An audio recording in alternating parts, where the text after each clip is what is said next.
நேர்கள் அனைவருக்கும் கார்த்திகை தீபம் சீரியலின் சுவாரஸ்யமான கதைப்பகுதி.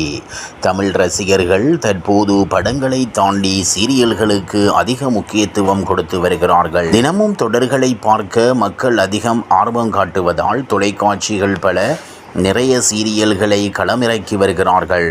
அந்த வகையில் மக்களிடம் நல்ல வரவேற்பை பெற்ற தொடர்களில் ஒன்றுதான் கார்த்திகை தீபம். ஜி தமிழ் தொலைக்காட்சியின் தற்போதைய ஹிட் சீரியலாக உள்ளது. செம்பருத்தி தொடர் மூலம் பிரபலமான கார்த்திக் நாயகனாக நடிக்க ஆர்த்திகா என்பவர் நாயகியாக நடித்து வந்தார். இவருக்கென ரசிகர் பட்டாளமே உள்ளது. தற்போது கார்த்திகை தீபம் தொடர் முற்றிலும் மாறுபட்ட கிராமத்து கதைக்களத்தில் புதிய பரிமாணத்தில் தயாராகியுள்ள தகவல் வந்துள்ளது. இந்த புதிய கிராமத்து கதையில் கார்த்திக் நாயகனாக நடிக்கிறார். நாயகியாக வைஷ்ணவி என்பவர் நடிக்கிறாராம். பரணி எங்கே போறீங்க என்று கேட்க உன் அப்பனை பார்த்து 4 வார்த்தை கேட்கணும் என்று சொல்ல பரணி தடுக்கிறாள். உடனே உன் அப்பனை அடிக்க மாட்டேன், ஆனால் 4 வார்த்தை கேட்கலான்னா எனக்கு மனசு சரியாகவே இருக்காது, போய் 4 வார்த்தை கேட்டுவிட்டு வருகிறேன் என்று கிளம்புகிறான்.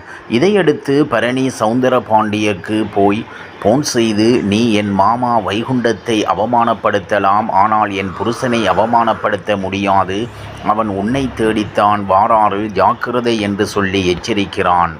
சௌந்தரபாண்டி கோவிலில் தீபாவளிக்காக இலவச வேட்டி சேலை கொடுத்து கொண்டிருக்க சண்முகம் அங்கு வந்து வரிசையில் நிற்கிறான். இதை பார்த்த சௌந்தரபாண்டி, என்னால் உனக்கும் வேட்டி வேண்டுமா என்று கேட்க ஆமாம் என்று சொல்கிறான். உனக்கு வேட்டி மட்டுமில்லை, ஜட்டியும் நான் தரணும். நான் நக்கலாக பேச எனக்கு வேட்டி வேணும்தான், ஆனால் அந்த வேட்டி வேணாம் என்று சொல்லி சௌந்தரபாண்டியின் வேட்டியை உருவி டவுசருடன் நிற்க வைக்கிறான்.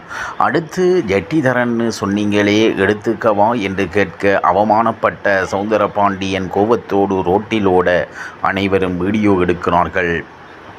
சனியன் சௌந்தரபாண்டி பின்னால் ஓடி, ஐயா ஓடாதீங்க, என் வேட்டியை கட்டிக்கோங்க என்று சொல்ல அதை காதில் வாங்கி கொள்ளாமல் சௌந்தரபாண்டி ஓடி வந்து ஒரு பைக்கின் மீது மோத அதில் சிவபாலன் இருக்கிறான்.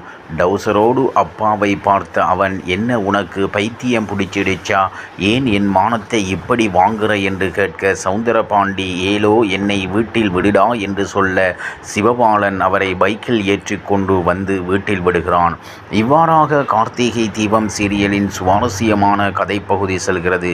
இனி சுவாரஸ்யம் உங்களை காத்திருக்கிறது. மீண்டும் சந்திப்போம்.